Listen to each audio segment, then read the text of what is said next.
Depending on what role you have been assigned to your project, you might have different privileges within Flow. There are 5 types of roles possible, as they follow. Owner has full permission to do anything to the project, including changing the project start date, project name, privileges, invitations and all other functionality.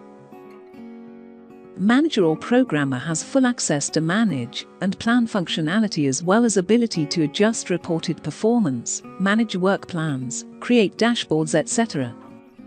This is meant for someone who will be building or adjusting sections of a schedule as well as overseeing reporting.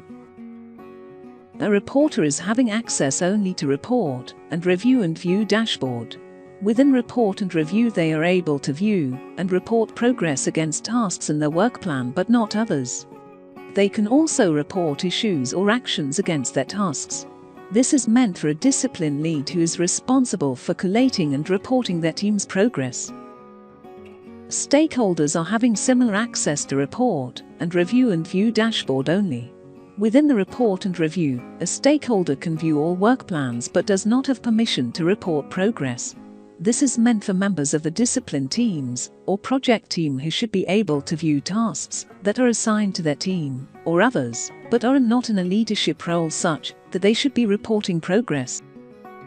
Supervisor has access to report and review and view dashboard, but also an analyze and plan area.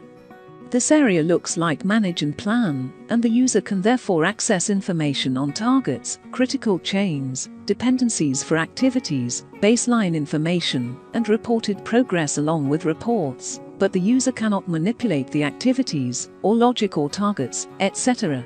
This is meant for a stakeholder, but who has active management responsibility for the team, and would therefore benefit from being able to analyze some of the data behind the dashboard.